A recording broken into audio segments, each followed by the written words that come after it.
Do you think there's any possibility, like let's say Ryan Cohen starts going down this Bitcoin rabbit hole. He stacks the $4.6 billion, converts them into the hardest money that's ever existed, Bitcoin, and then just throws up some Bitcoin ATMs. He starts selling Bitcoin hardware wallets and ASICs and fucking merch. Who cares? Like out of these stores. Do you think, in addition to games, like I'm a gamer, I still love games. Nothing wrong with that at all. But like to me, this kind of seems like it could be an incredible turning point. And it's like, I mean, that may be a little bit more of a pipe dream. But what do you see? Like, first of all, do you think this is something that GameStop, that Cohen moves on quickly, or do you think this is something like? Are we still talking like, a year or two out? Or is he a guy who's like, clearly he's willing to make big moves in a short period of time, as he's done in the past? Does he just pull the trigger and go for this thing? I think I'll take the middle ground on that. He's not going to either rush it, or is he going to delay it unnecessarily once he understands like the value proposition. So with the crypto, blunder where we did the Web3 marketplace and poured tens of millions of dollars into it and then just kind of pooped itself, that he had talked about it and had tweeted and had followed Robbie Ferguson, or like quote retweeted him a few times, and the Immutable X and all these people. And it took him from there, it took him about like 6 months to finally get everything in line to pull the trigger to start building the marketplace. And so I don't think it's going to be years. I also don't think it's going to happen within the next month, even though things do look like they're accelerating. And I hope he finally gets the board's approval and can start buying Bitcoin here before we, go back up to 100,000. But I think if he's going to be buying Bitcoin, it's a strategic move, obviously, with the amount of cash he has on hand. He's going to have to do, obviously, like a broader Bitcoin GameStop strategy. And so what you said is exactly right. Like put up Bitcoin ATMs. He can sell, they already sell trading cards that are like collectibles basically, and you could sell those for Bitcoin easily. You could create microtransactions in like an online store using Lightning Network where, if you're playing a game and you're like, I really want this new skin on League of Legends. I need to pay, 2,000 sats. Okay, boom, I want the new skin, 2,000 sats. You could integrate everything, not super easily, but it wouldn't be that hard, right? He just needs to go out and hire a couple dozen Lightning developers and a couple other, front end, back end game developers, and they could probably do this. And they definitely, like we said, they have 4.6 billion in cash. They have the money for this easily. So, just 50 million of that would probably be enough to do the whole thing. But there's a lot of ways he could go about it. So, like we said, he could be selling skins. He could sell games for Bitcoin. He could create the Bitcoin like reward system where the more you spend at the store, you get rewards back in Bitcoin that you can redeem in the store for games or whatever. And the benefit, like we said, is that he has these physical locations, which are rallying points for his customers, but he also has a huge online presence, right? There's a massive retail investor base, and all these people are ready to be orange-pilled, I think. They're already disillusioned with the financial system. They're already in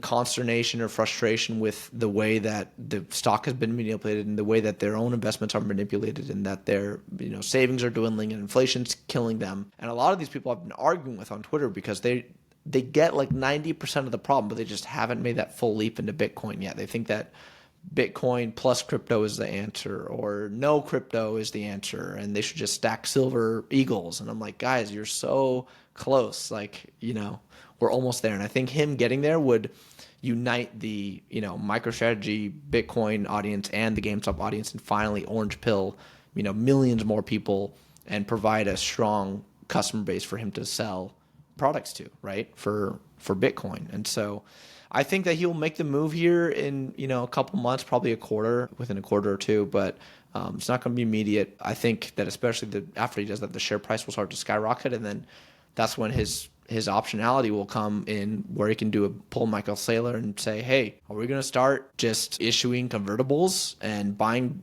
Bitcoin, or are we just going to change 20% of our free cash flow and just smash buy Bitcoin with 20% of the money we make, or maybe 50%? Like, why don't we just stack it? We already have 5 billion of it. Why don't we just stack even more? Like, all those are possibilities, and the share price could go, bonkers if that happens, for sure. I think that's the thing. It's like you're already seeing a pretty, in my mind, rapid uptick in the number of companies, like Eric Semler has basically called them, like zombie companies that are ripe for Bitcoin for Bitcoin allocations. Like, and I don't think GameStop quite falls into that. Maybe it's, it's something a little bit different, but a lot of these other companies that are, nobody's really heard of them before, unless you like are really deep in this stuff. They are kind of just sitting there. They haven't really moved a lot in a while. Maybe their share price has been kind of steadily losing value. And it's like, okay, you realize, because now you've seen this again and again, you start to put Bitcoin on the balance sheet and investors are paying attention again. And your share does pretty well. Now, I think there's also going to be even more companies that come in, maybe with their intention is not to be like a long-term Bitcoin holder as a company. Their intention is to juice their stock price a little bit in the short term and then kind of see what happens. Of course, you're going to have that. But I think for each of those, you probably also have ones, like Semler Scientific seems to be one, that are getting in this and like stacking aggressively. And now Semler is like one of the largest corporate Bitcoin holders. Like, that's pretty cool. And I think we're going to see that trend accelerate. I think GameStop adopting Bitcoin would certainly like set that, like be really like the spark that set that off for a whole nother wave of companies. And I love your point about if GameStop does this, that's a huge potential orange pilling moment for the massive horde of retail investors out there who have been disillusioned by the system, who have seen how it can screw them, to be like, wow, okay, maybe I need to take another look at this Bitcoin thing, which I either dismissed entirely or lumped in with crypto or whatever else. That could be a really powerful thing. And like, in my mind, like the reason I have a podcast to talk about this magic internet money is because I want as many people as possible to know about it. Like, it's not because the one extra retail person buying Bitcoin is going to pump my bags. It is because I think that this is something that everybody who doesn't want to be completely bent over by the system should hold. And the more people that get exposure to that, the more people through whatever channels, whether it's because President Trump is talking about it more and launching shitcoins on the side, or because GameStop buys it. Like, I think that's a net positive thing. Like, the more people that get exposure to it, I view that as just a overwhelmingly good thing. So I hope they move forward with it. And can you imagine the memes? Like these two communities of memers, toxic Bitcoin psychopathic maximalists and GameStop apes teaming up, the memes would be off the charts, I think. Oh yeah, I can, dude. Like I was telling you, in 2021, the meme game was incredible, and still on the GameStop subreddits and Twitter, the memes are awesome, and I can just see them doing, Lord of the Rings, like, GameStop investors fighting, the stock's at 25, and then you see the MicroStrategy, it's just like Bitcoin retards, and they're like, yeah, you could totally see that happening. And something else I'll mention as a closing thing is one thing that I've noticed with the GameStop, like sneeze thesis, or these like ramps that just rip the stock into the stratosphere, is, first of all, like we said, it seems to be institutions that are forced to close out their shorts. It's an FTD, basically like closeout forcing by what's called the Central Continuous Net Settlement, CNS. And so that always happens when there's a catalyst. So the first catalyst was Ryan Cohen buying shares and getting into the board and starting to reinvigorate the company. The next catalyst was them paying off the debt and the share price, going haywire. And then the next catalyst was Roaring Kitty coming back last summer. So again, if they do this, just the rumor that one board member said maybe they're kind of thinking about Bitcoin in a potential future scenario, that shot the stock up 20%. So if they actually go ahead and smash buy, I don't see any reason why the stock wouldn't rally 80%, 100%.